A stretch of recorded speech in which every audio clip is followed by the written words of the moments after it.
Folks, we have some major breaking news right now. Harvard has sued Donald Trump in the first major lawsuit filed by an academic university against the Trump administration. This is set to be one of the biggest legal battles of 2025 and likely beyond. Harvard University is suing the Trump administration for unfairly slashing research funding as a way to retaliate against the university for standing up for its constitutional rights. Now, before I continue, we are the number one news Substack in the world. Take a minute and think about that. We are building an independent media apparatus that beats MSNBC, Fox News, CBS, and so much more. And I could only do it thanks to you all. You guys have made this possible. So thank you so much. Please consider subscribing to my Substack by clicking the button below or sending a one-time donation via Venmo to Aaron Parnas to support my work. No corporate sponsors, no ads, just me and you. So let's keep it going. So Harvard is taking on the Trump administration in court. If you don't know what's been happening, essentially a few weeks ago, the Trump administration had been behind the scenes negotiating with Harvard over possible threats that the Trump administration wanted Harvard to abide by, including essentially giving anti-Semitic reports about anti-Semitism on campus and other things that the Trump administration wanted Harvard to comply with. Well, they were negotiating behind the scenes. And then all of a sudden, a couple weeks ago, according to the New York Times, the Trump administration accidentally sent Harvard a demand letter that demanded a number of things. And if Harvard didn't comply, well, then Harvard would have billions of dollars of federal funding slashed. In total, Harvard gets about $9 billion of federal funding per year. And while Harvard wasn't expecting this letter because it was sent in error, and when Harvard got it, it had no choice. And it said, screw you, the Trump administration, we're not going to comply. So the Trump administration, having already accidentally sent the letter, and now seeing Harvard's response, responded and cut $2 billion worth of Harvard's funding. And then they continue to go back and forth publicly. And then yesterday, the Trump administration threatened to cut another $1 billion from Harvard. And well, now, just one day later, Harvard has filed a lawsuit in federal court asking a federal court to protect Harvard's constitutional rights to stand up for its students, to stand up for free speech. And this is going to be a major, major battle. And I'll have all the latest for you when we know more. But that's not all, folks. Right now, the White House and the Secretary of Defense, well, they're at odds.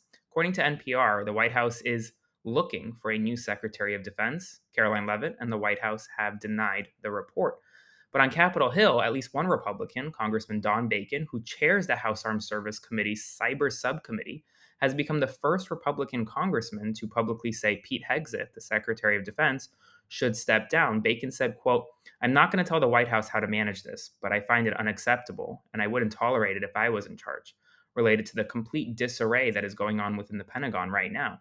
Pete Hegseth has been caught on multiple occasions sharing highly sensitive war plans and signal group chats that include a reporter, his wife, his brother, and a personal lawyer. And there are other allegations that are set to come out about Hegseth and the way he is operating the Pentagon right now. So we're about to see what's coming next very soon. In addition, Homeland Security Secretary Kristi Noem had her purse stolen from a restaurant in Washington, D.C. Inside was $3,000 in cash.